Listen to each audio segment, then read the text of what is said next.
So if you completed your deck of cards, you know what I'm going to say. It's time to move on.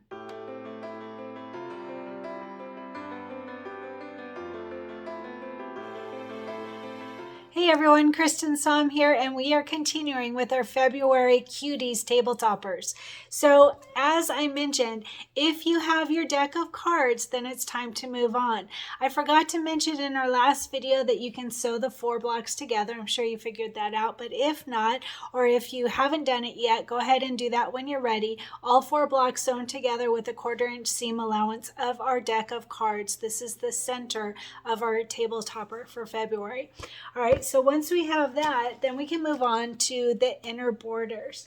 So just like last month when we did the January one, I'm going to do mine just a tiny bit different than what it may say, what you may be inclined to do for this one. So let's go ahead and talk about what we need. So this one is on page 40. All right, all the various information specific to the inner borders is on page 40. So the regular part, the information about the February table topper, is on page 6 and 7. So on page 6 and 7, it shows the fabrics that we'll need, and then we'll jump to page 40 for the specifics for the borders. So grab your packet for your inner borders. It is a very simple packet, and it's going to be a very simple day. So we are going to go ahead and get our inner border fabrics, and it is that tan colored flower petal. It's called petal something, I think. I'm not absolutely sure. But anyway, so we are going to start with our inner borders. These are pre-cut to, let's see, 2 of them. There's 2 smaller ones and 2 longer ones, and they are going to start the 2 smaller at 1 3/4 by 10 1/2 for the 2 smaller ones. 2 pieces. I did back mine with fusible stabilizer, so these are 1 3/4 by 10 1/2. Okay, the smaller of the 2, and then the longer of the 2. Same fabric, obviously, backed with fusible stabilizer. These 2 are longer, and these ones are also still the same width, 1 3/4 and then by 13. So I don't know if you remember, but in the prep video, I mentioned that I do mine longer. I made this mistake once, and hopefully I'll never do it again. But if you cut them to the size in the book, sometimes the stitching can pull in, or maybe your 1/4 inch seam allowance isn't exactly right. I don't know why, but either way, it can be a little bit smaller. And so what I do is I always wait to cut borders until it's assembled. Once it's assembled, already sewn together, it's so easy to just cut off the extra. So, and it's not going to matter. It's not going to put the seams. We're not going to have the batting in our seams because we'll talk about the batting. So it won't happen. Don't worry. So what I did, if I recall, these are supposed to be 10 1/2. I think I cut them to 13, if I recall. I don't remember exactly. It's on the prep video, but longer, whatever you do, longer. So I think I did 12, probably 12. So instead of the 10 1/2 for the shorter ones, I did 12 probably. I don't recall exactly, but just longer. And then for the longer ones, there were supposed to be 13, and I know I remember doing these at 15. Okay, so 15 inches for the longer. And again, optional, it's up to you, but I made that mistake once, and boy, once you get that thing all assembled and it's not long enough, that is a bummer. It is not a good thing. So I would recommend doing them a little bit longer just in case. All right, and then for the batting.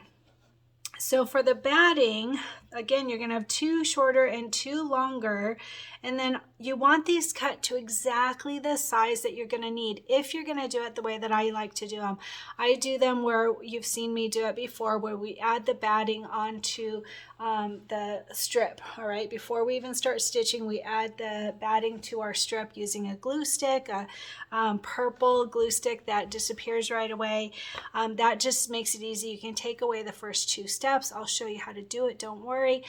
Super easy, but that makes it so that you're not going to have batting in your seams, because the batting is the exact size that you need. So that's the important thing. The fabric strips can be a little bit longer, doesn't have to be the exact size, but the batting, you do want the exact size. And as you're putting this onto your strip and putting that glue stick and pushing it down, it can tend to grow. It can get a little bit longer. So check it again, because you really don't want this any longer than what it's supposed to be. Otherwise you could have batting in your seams. And if you have batting in your seams, the world is not going to end. It's okay. It's not that big of a deal, but it's nice to not have that bulk in your seams. So where do I have my batting listed? Here we go. So for the shorter two, you want two of them to be at 1 1/4 by 10 inches, 1 1/4 by 10 for two of them. And then for the longer two, you want them to be 1 1/4 by 12.5, 1 1/4 by 12.5. All right. And then we are going to use, it says on page 6 and 7. Yep. It says we are going to use the chevron 1-inch border design. So I'll show you when we get to the computer where to find it. It's just a border. It shows on the quilting bundle. So for the quilting bundle for the Cuties, it shows as border chevron, and then you can pick the varying lengths. So I want to point out one thing. I mentioned this last month as well. I noted what size each of the strips are. So depending on your hoop size and how you want to do your borders, if you choose the 1 by 10, it's actually just under 9.5, 9 7/16 for the length. And then if you do the 1 by 12, it's 1 3/4 by 11. And if not 12, right? So this is the 1 by 12 design, and it actually comes out to be 11 inches long. And the 1 by 14 is 1 3/4 by 12 5/8. So we want our strips to come out at, 10.5? Yep, we want 10.5, so we really want 10 inches of quilting. So the 1 by 10 is a little short. It's 9 7/16. I would rather have it have more quilting than less quilting, because it will just look, you'll see a little opening and nobody's going to notice, but for me, I'd rather just have it be longer. So that's a little short for the 10-inch one. And then the other one we want to be 1 3/4 by 13. Don't forget that 1/2 inch seam allowance. So we want it 12.5 inches. And the 1 by 14 is 12 5/8. So that's the one I'm going to use. I'm going to use the 1 by 14. And the way that I'm going to set it up, I'm just going to do all four at the 1 by 14 inch. That will make it very, very, very easy.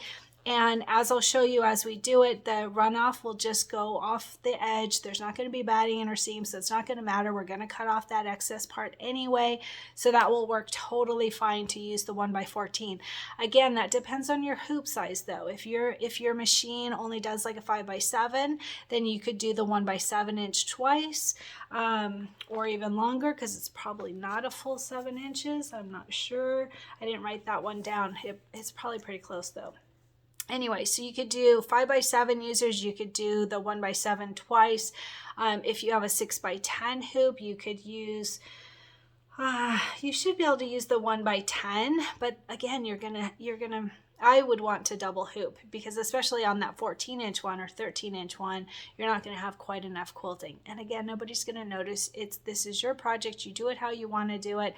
But personally, I would rather have more quilting than not quite enough. So that's the way I'm going to do it. I'm going to use my 9 by 14 hoop, and I'm going to get all 4-in-1 hooping. I'm going to bring you over to the machine and show you how to do that super quick. It's really an easy one, I promise. Hey everyone, I'm at my computer now and almost forgot my microphone. Sorry about that. So we are going to use embroidery software to very easily merge our 4 quilting strips together. If you have a hoop that will work for that, should actually, even a 5 by 7 would work for it. So let's go ahead and give that a try. So I'm going to open Embrilliance Essentials. That's the embroidery software that I use.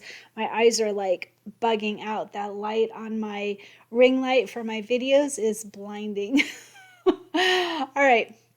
So down here at the bottom, if you can see, it says I'm on my 9.5 by 9.5 hoop. So I'm going to go ahead and change that. So go up here, excuse my phone, to preferences, the preferences folder, and my friend Mary got a dog today, so I'm getting messages about her new cute little dog.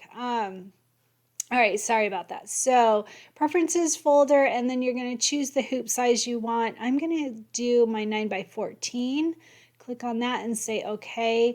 And then you can see we can't see the top or the bottom of our hoop. So I'm going to go up to this compass and click the H button that zooms in just to the hoop so that we can see all of it, because we want to make sure not to go over those lines. All right, so we are going to bring in our quilting design for the inner borders. So if we go here to this merge stitch file, click on that, and then I have mine on my desktop, so navigate to where you have your quilting files. And let's see, Cuties bundle, Kimberbell quilting.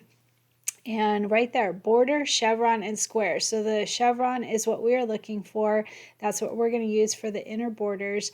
And so when you click on that, you don't have to double click on it. You just click on it one time and you can see it populates over here with all the designs. So as I mentioned, I am going to do the 1x14. There is a 1x10, a 1x12, 1x14, and a 1x7. So you can choose whatever will work for your hoop size. I'm going to do the larger one. Even though we don't need on two of our quilting strips, we actually don't need quite that long, but it's easier to just do them all the same length. So I'm going to do that. So I'm going to double click on the 1x14. It goes to the center, and I'm going to go ahead and move it over to the left, far to the left. All right, and then I'm going to do something a little bit different. So I am going to take out steps 1 and 2. Actually, I'm not going to, because then I'll forget to mention it on the tutorial, but you can take out steps 1 and 2. So you would just click on this and click the delete button on your keyboard for 1 and 2, because we're not going to use those if you're going to add your batting directly onto the fabric strips like I'm going to. So go ahead and delete those. I'm going to just quickly change the color since there's another blue right there. I'm going to change this first one to dark aqua. You shouldn't need to do that if you're taking away steps 1 and 2. So you can see I have dark aqua. That's our replacement for the batting. Here come my dogs. Hello, hello. Sorry. I'm very excited, I know. All right, and then default 2 is the tack down of our batting, and number 3 is the placement for the main fabric. That's a different, since I changed the first one, so it won't group together. And then number 4, this is a border tack down, and you can see it's light orange instead of the regular orange, so we don't need to worry about that grouping. And then the turquoise for the actual quilting design. So we have that already. So once you have it ready, either with your 1 and 2 deleted, or if you just change the color in number 1, that will work. So I'm going to go ahead and click on this, and I'm going to click on my keyboard and say Control-C to copy, and then Control-V to paste. And you can see that now we have two designs. So the first one right here and the second one right here. So it goes right on top of the first one, so it doesn't look like it's there, but it is. So I'm going to go ahead and take it, and I'm going to move it. I'm going to purposely make it a little bit wonky just to show you how to do an align and distribute if you haven't tried that yet in Embellishment Essentials. So there's our second one. Now we can just hit Control-V to paste a third one. It again goes on top of that first one, so I'm going to go ahead and move it down here. It's all wonky. And then another Control-V because we want 4 of these. All right, and I'm going to just move it all the way over to the right. All right, so now we have 4 of them. I'm going to close this up just so you can see all 4 easily. See, there's 4 different strips of quilting right there. Okay, so I'm going to go ahead and I'm going to, before I do a color sort, I want to do that align and distribute. I always forget how to do it, so I'll have to think about it. I think we have to highlight all of them to tell it what to align and distribute, so I'm going to go ahead and click down below these and then scroll up so that all 4 designs are highlighted. And then I'm going to go to utility and then align and distribute. And I think it is left, center, I think we just do center. I have to remember. Sorry, I always forget about it. But I'm going to try that first. I'm on the Align tab, and I'm going to say Apply, and that worked. Perfect. Great. All right, that was easy. So that aligned them all so that now that they are all centered. But notice I've got a little bit of space between this one, a little bit here, and a lot here, so that we can use that distribute tab right here. Click on that, and we have center and center highlighted, and then click apply, and see how it moved those two, and now they are all evenly distributed. So there's a regular amount of space between each of these. So that's perfect. So we have those all aligned and distributed. Now we want to do that color sort because my head is covering. Let's see, we have 20 color steps right here. There's 20 color steps right now.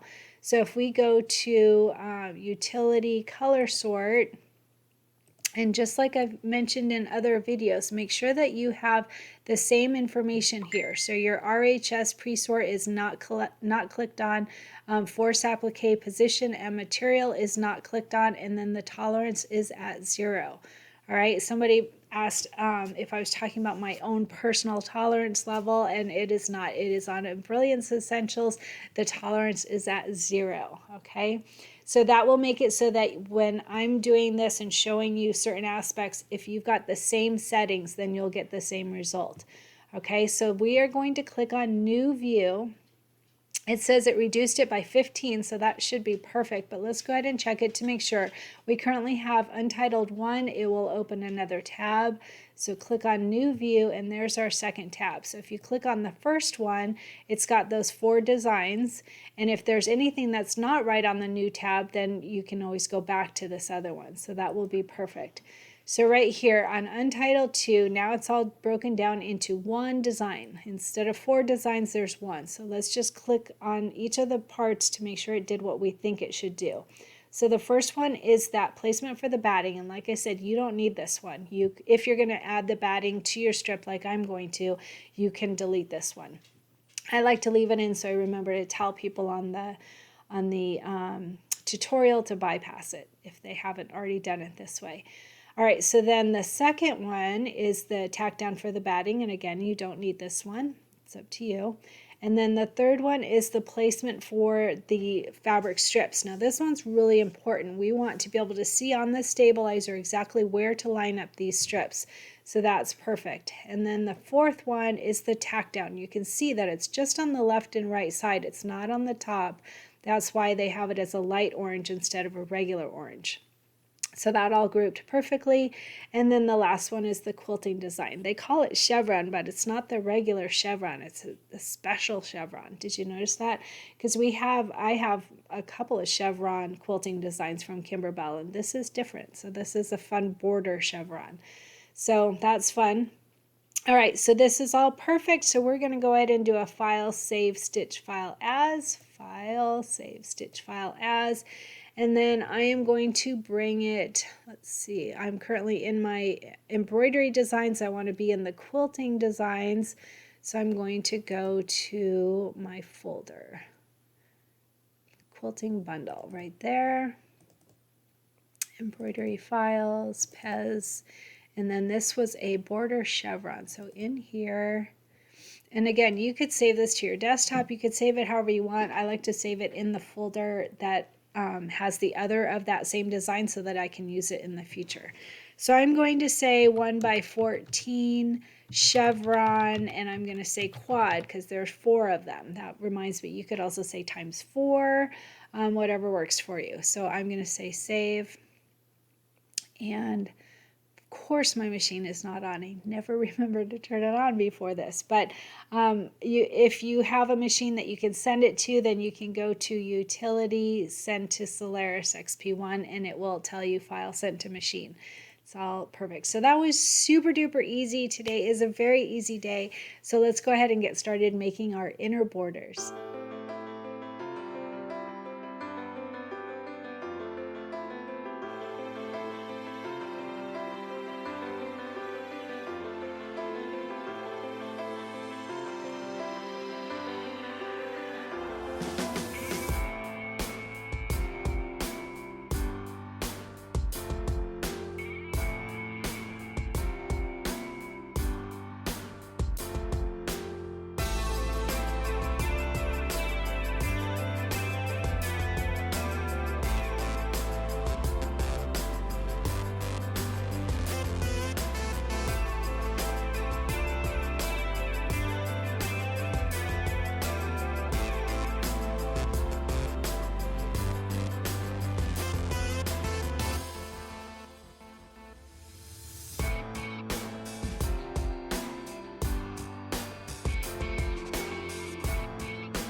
So how are you doing with your goal? I did my 3 workouts today. I did 2 bike rides. They're short, like one was 11 miles, another one was 8, I think. They were very short rides, but my purpose right now, as you probably remember, my personal goal is to work on strength.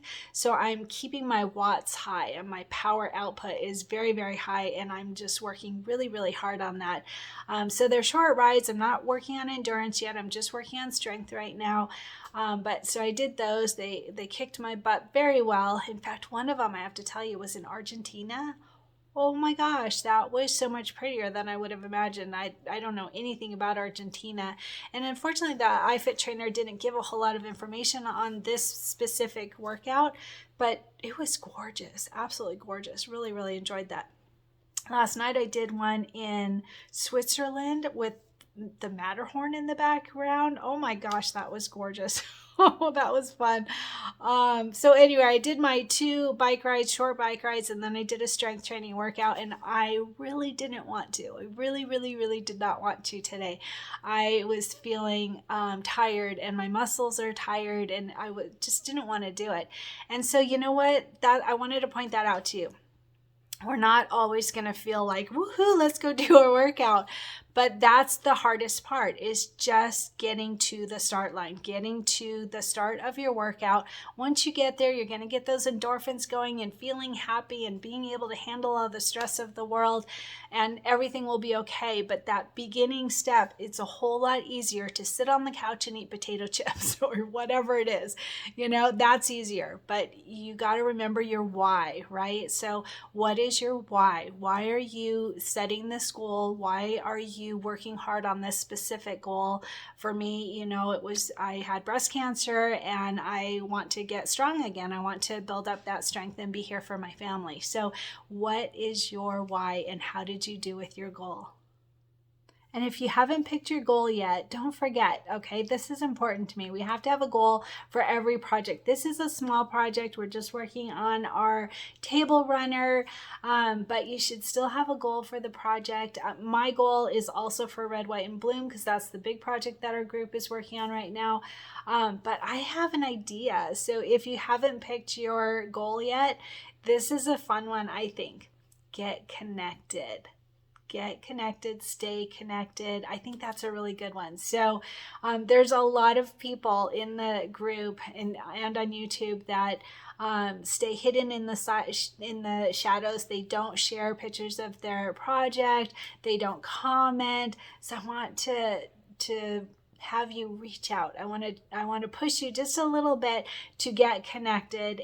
The group is such a phenomenal group of people, absolutely amazing people that inspire me, and it's fun. We have so much fun together. So if you're one of those people that's in the sidelines, that not really participating, that's my suggestion for a goal for you. Reach out, do one little thing, comment on YouTube and say, you're enjoying working on the project or something, some little thing to reach out and just be connected. That's just an easy goal, I think. Not necessarily for everybody, but it's a suggestion of something to work on. Some great terrain.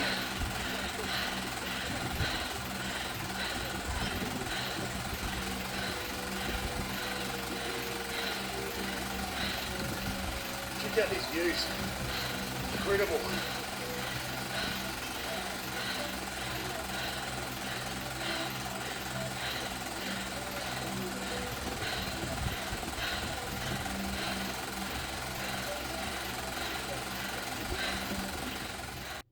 And my shirt today is a brand new one. I love this. I made several shirts. I embroidered several shirts while I was prepping the quilt that we're going to be working on, the Red, White, and Bloom quilt. And so I got to do like 7 new shirts. So I've got this whole new wardrobe. I'm pretty excited about it. So this one today is Find Joy in the Journey. Isn't that a fun shirt? I don't remember. Probably Fred Meyer would be my guess, but I will look at it and try to remember where I got the sweater. The design, I'm almost certain, is designs by Juju, and my thing doesn't want to go back up. There we go. So I'm pretty sure it's designs by Juju. I will add a link underneath this video. It's a nice, thick, warm sweater, or hoodie even, with this interesting neckline. I like that. It's pretty cool. So anyway, fun design. Enjoyed making this shirt, and I will add information underneath the video.